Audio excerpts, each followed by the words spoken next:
What's up, everybody? Nate here. So today I want to break down two critical recent statements from President Joe Biden. The first has everything to do with our economy. So essentially, President Joe Biden does not believe that a recession is inevitable in 2022, and he kind of goes into some reasons why. In addition, I want to go over his thoughts and ideas on inflation, and more specifically discuss his new proposal on a federal gas tax holiday. I want to go over some of the pros and cons and talk about what that would actually mean for our economy in 2022, and more importantly, if that's going to actually help. Let's go ahead and get right into it. So President Joe Biden wants Congress to pass a bill that would enact a federal gas tax holiday. What that means is that the 18.4 cents gas tax that the United States federal government imposes on all gas corporations would be removed. So that would, in the short term, lower gas all throughout the country because gas companies wouldn't have to raise their prices in order to meet that new tax. Now, this has a lot of really good benefits and also some major cons.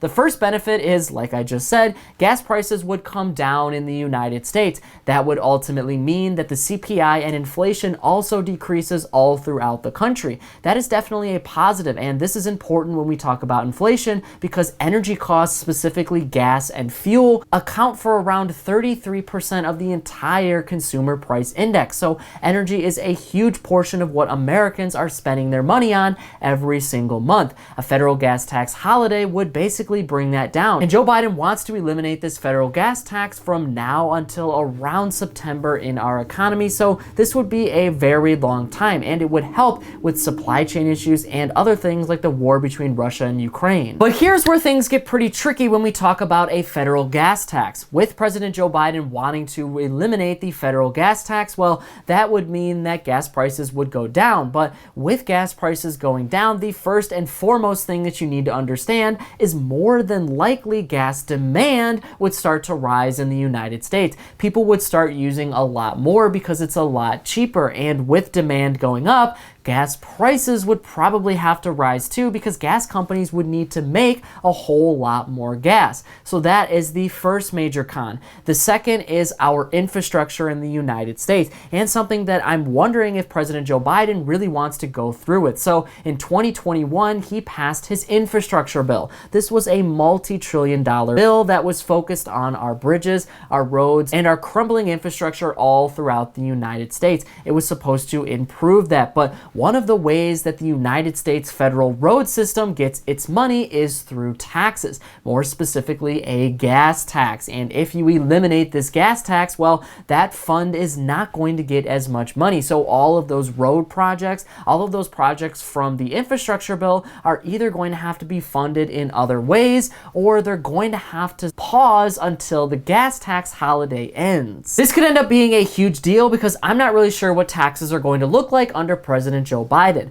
This administration has gotten really creative and talked about really creative new ways to start taxing people, including new taxes on cryptocurrency and raising taxes on the wealthy and the 1%, and also capital gains taxes and the like. They have been doing a lot to try to bring in a lot more tax revenue from American citizens in order to pay for all of these big social spending programs like the Build Back Better bill and of course the infrastructure program. All of these have to be funded in one way or another, and basically they all cost trillions upon trillions of dollars. So trying to eliminate taxes right now is obviously not going to help them in the future. So they're going to have to get even more creative with taxing, and what Americans don't need right now is a lot more of their money being sucked away from taxes. Overall, they have talked a lot about taxing the 1% and the wealthy in this country, but that is going to be incredibly difficult to do, and I've talked a lot about that in other videos, but a lot of that wealth kind of is non-existent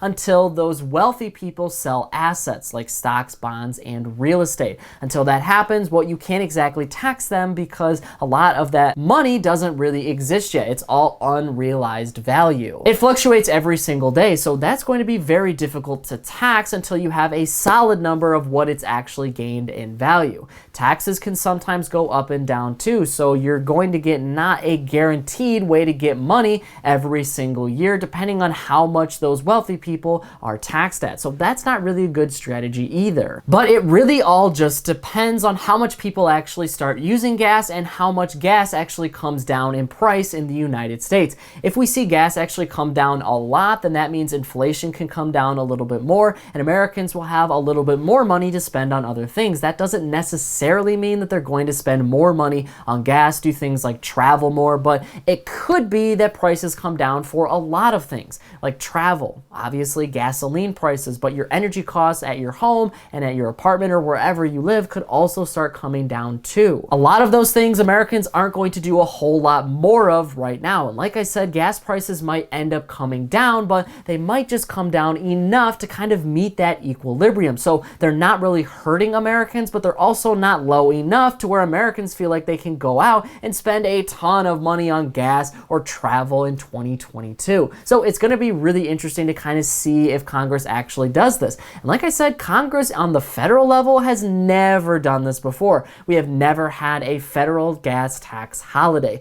Some states in the US have started to suspend their gas taxes in the short term, like the federal government wants to do, but this is not widespread as of yet. So like I said, it'll kind of be interesting to see what he does with that. And the other thing I want to mention is what Joe Biden recently said about our economy. So he said that our economy basically does not have to go into a recession. He said our economy is actually really strong, and this echoes what the White House during a press briefing said just about last week or so. They said that American citizens are better off now than they were just 2 years ago, and they based that off of 3 major things. The first is unemployment. The Biden administration has touted this for a very long time, that unemployment is at its lowest peak in a very long time, and this is despite things like the Great Resignation. But this is kind of a skewed fact because while unemployment is super low, we're also not in the midst of a major pandemic anymore. I mean, the pandemic is still going on, but it's not at its peak. It's not when we're having the most infections that we've ever seen. So Americans are getting back to work on a regular basis,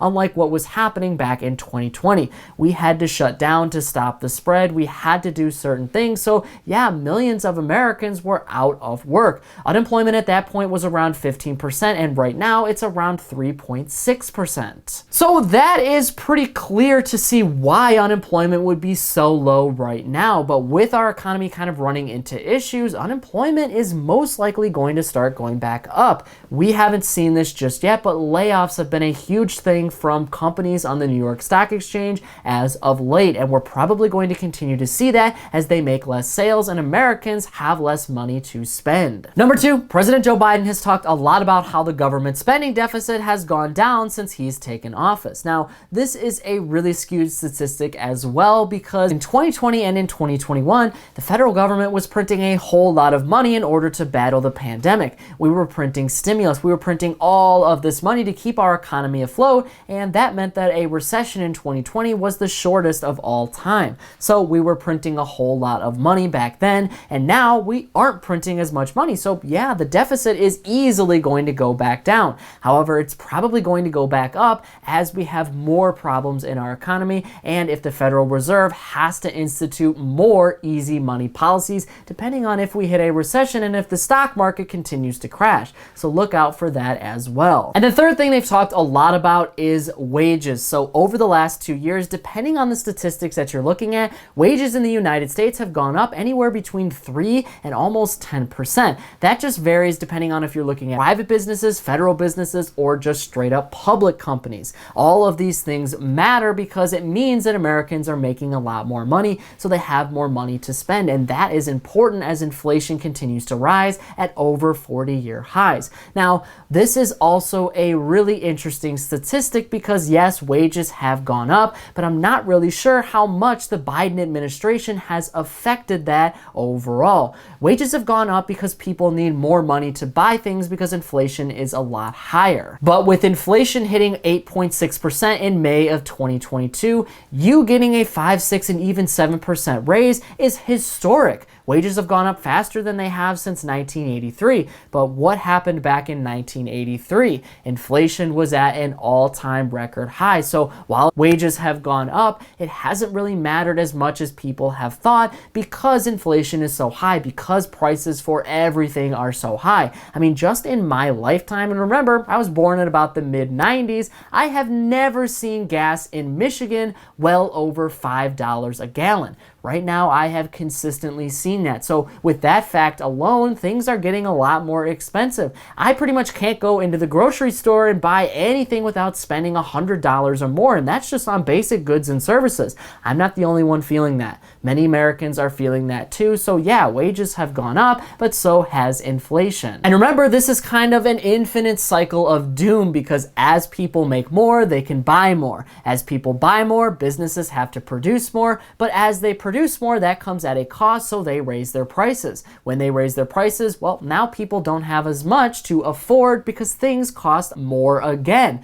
They need to make more, so businesses have to pay more, and as you can see, this is just an infinite cycle of doom. Now, in regards to his comments on our economy not going into a recession in 2022, he is absolutely right here. A recession is not technically inevitable. Nothing is inevitable. Something could end up changing with the war between Russia and Ukraine. Our supply chains could get fixed with China closing a lot of its lockdowns and opening back up. And of course, gas prices in the United States could end up going down with inflation in general. The US Federal Reserve is doing a lot of things to lower demand in our economy, and they really need to do that. That could cause a recession, but if they kind of hit the sweet spot, then yeah, they could end up bringing demand down just enough to where Americans aren't spending a whole lot of money, but they're just spending enough, so that way there's not that much money circulating throughout our economy. That's if the Federal Reserve gets everything exactly right. That's if businesses get everything exactly right with their wages, and that's if supply chain and global issues eventually end within the next 6 months or so. But those are all big ifs. Those are not all guaranteed, and quite honestly, there is nothing that President Joe Biden and the Federal Reserve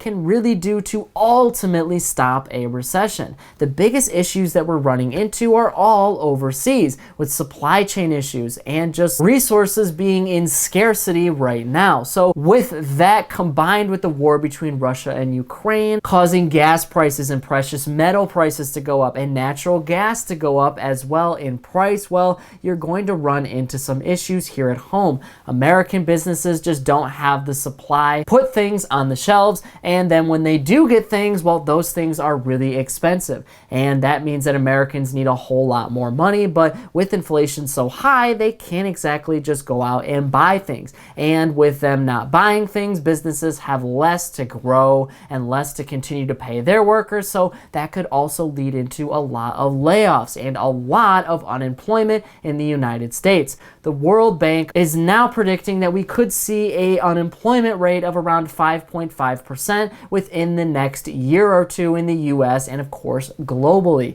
That is much higher than it's been in a while, and it's creeping back up to where we were in the pandemic. And it basically means that our economy and markets are going to explode. Now, one thing I want to say about reaching a recession is that this might not end up being a very long recession. I believe the longest recession in the United States was around 18 months.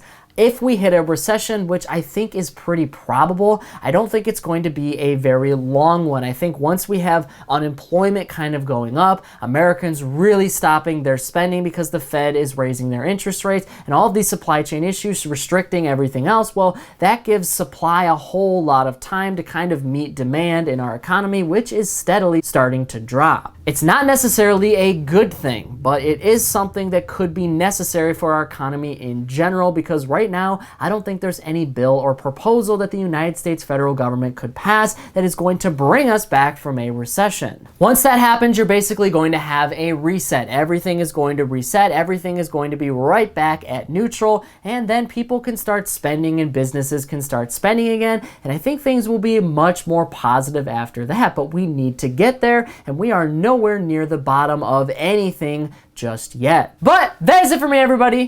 Be kind out there, and I'll see you all in the next one.